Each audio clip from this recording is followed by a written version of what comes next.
We tend to take on and target the projects everyone else says no to or deems too challenging. Naturally, we price the risk into it, but we like to pride ourselves as problem solvers, and we will take on the challenging projects that everyone else shies away from. I'm Glenn Darrah, General Manager of Pink Beluga Civil. We're a residential and commercial earthmoving company based in West Auckland. We do work across the wider Auckland area, so we currently have sites up from Te Ari all the way down to Pukekohe. We've got probably 60% residential and then 40% commercial sites. We try and aim for and specialise in residential medium density subdivisions.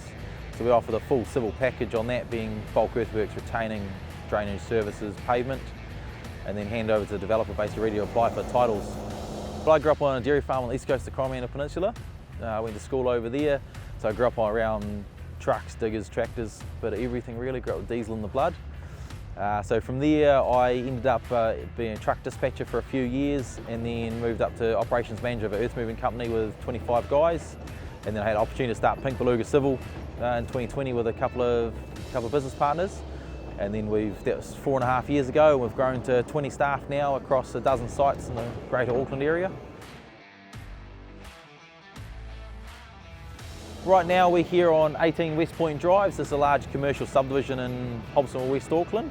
So there's 3 large tilt panel industrial warehouses going in. So we've been engaged by McCreaney Commercial as a subcontractor here to do all the earthworks. So we've done 10,000 cubes of cut to fill so far. Started in middle of March, so it was a wee bit late in the season. We're basically doing all the earthworks and then all of the roading for it. So we've got nearly 10,000 squares of pavement to prep and finish. We've got 30 to 40 people at any one time moving around the site with many moving machines. So with everyone being able to complete their day safely and go home, then to me that's a successful day.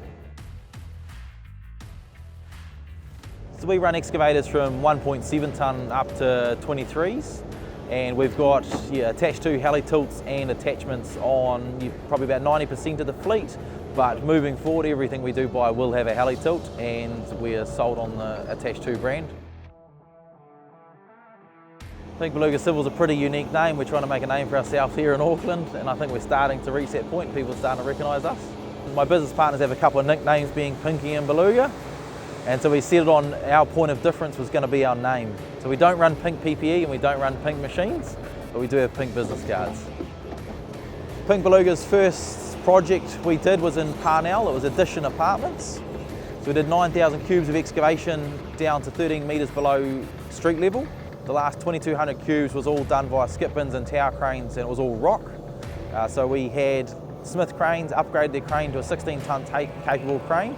So we managed to keep our Sumitomo 145 in the hole right until the end to finish all of the final trim with. And then we craned the 145 out, dropped it on a transport on a nice sunny day, and sent it off to the next job after it spent 9 months sitting in that hole. We're a fairly close-knit team. We've got a pretty good group of men and women. We have several women on the team that work for us. Everyone turns up to work, puts in the hard yards, and then goes home. Everyone enjoys what they do, and it's a very productive team. We are small, but we punch above our weight on delivery. If you have an excavator with tilt bucket and hoses on it, let's say it takes you on say a 14 or 20 tonne 2 to 3 minutes each time to shut the machine down, depressurise, get out, unhook, get back in your machine, 2 to 3 minutes. You do it 10 times a day. There's 20 to 30 minutes of unproductive excavator time. So to me, having a heli tilt where we can change buckets in seconds, and you can use a tilt on every attachment you've got, to me that adds to productivity and efficiency. We've definitely had a couple of issues pop up over the years with the number of attached to hitches that we run. They've all been resolved in incredibly short fashion. We've had parts overnight freighted to us so we can repair them the next day, or we've had the issue diagnosed that day with an attached to technician coming to site within hours. I would 100% recommend attached to. We run it across nearly all of the machines in our fleet, and we're going to keep doing so. The backup service is top notch.